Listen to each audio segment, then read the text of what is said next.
आपने कभी race car को ट्रैक पर पीछे की तरफ जाते देखा है? नेपच्यून के चांद ट्राइटन के साथ भी कुछ ऐसा ही है।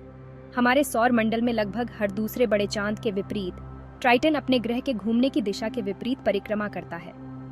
यह अजीबोगरीब हरकत ट्राइटन को एक आकर्षक रहस्य बनाती है, जिससे वैज्ञानिकों को इसके रहस्यमय अतीत के रहस्यों को उजागर करने के लिए प्रेरित किया जाता है। ट्राइटन नेपच्यून का सबसे बड़ा चांद है और हमारे सौर मंडल में 7वां सबसे बड़ा चांद है। यह बर्फीले मैदानों और नाइट्रोजन ग्लेशियरों की दुनिया है। यह खगोलविदों के लिए एक आकर्षक विषय है।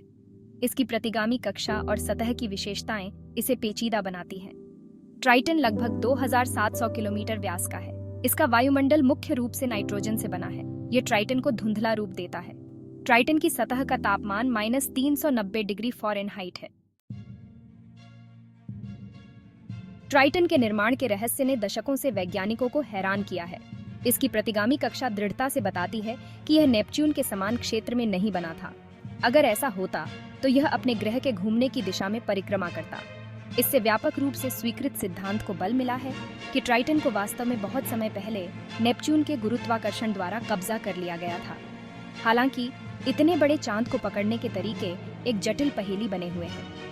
सिमुलेशन बताते हैं कि ट्राइटन का किसी अन्य वस्तु, शायद नेपच्यून के किसी अन्य चंद्रमा के साथ घनिष्ठ मुठभेड़ हुई होगी, ताकि इसे धीमा किया जा सके और नेपच्यून के गुरुत्वाकर्षण को इसे पकड़ने की अनुमति मिल सके। यह कैप्चर इवेंट एक प्रलयकारी घटना रही होगी, जिससे उस समय नेपच्यून के पास मौजूद किसी भी अन्य चंद्रमा की कक्षाओं में व्यवधान उत्पन्न हुआ होगा। भाग 4, एक जमे हुए संसार का उद्घाटन। ट्राइटन पर हमारा नजदीकी नजारा नासा के वायेजर 2 से आया, जिसने 1989 में बर्फीले चांद के पास से उड़ान भरी थी। वायेजर 2 की छवियों से विविध और सक्रिय सतह का पता चला। ट्राइटन विभिन्न प्रकार के बर्फ से ढका हुआ है, जिसमें नाइट्रोजन, मीथेन और कार्बन डाइऑक्साइड शामिल हैं। सबसे उल्लेखनीय खोजों में से एक ट्राइटन की सतह से निकलने वाले सक्रिय गीजर थे। ये गीजर नाइट्रोजन गैस और कार्बनिक यौगिकों का उत्सर्जन करते हैं। भाग 5, एक ब्रह्मांडीय कैप्चर। ट्राइटन की असामान्य विशेषताओं की व्याख्या करने के लिए प्रमुख सिद्धांत कैप्चर परिदृश्य है। वैज्ञानिकों का मानना है कि ट्राइटन की उत्पत्ति कुइपर बेल्ट में हुई होगी, जो नेपच्यून की कक्षा से परे बर्फीले पिंडों का एक क्षेत्र है। कुइपर बेल्ट के भीतर गुरुत्वाकर्षण संपर्क कभी-कभी वस्तुओं को सूर्य की ओर अंदर की ओर फेंक सकते हैं।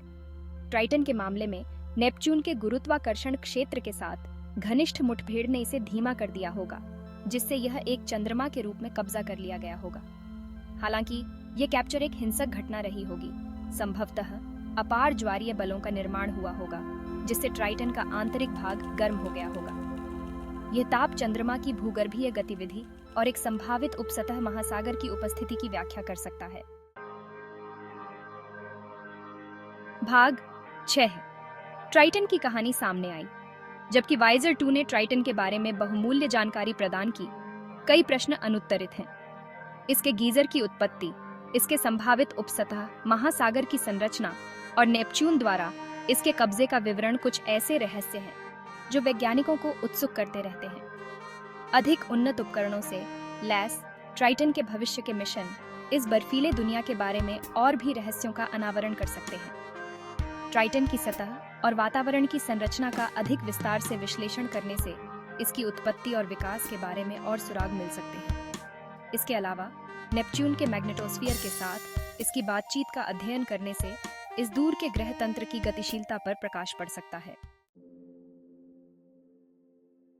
भाग 7, अज्ञात क्षेत्र इंतजार कर रहे हैं। ट्राइटन हमारे सौर मंडल की विशालता और विविधता के प्रमाण के रूप में खड़ा है।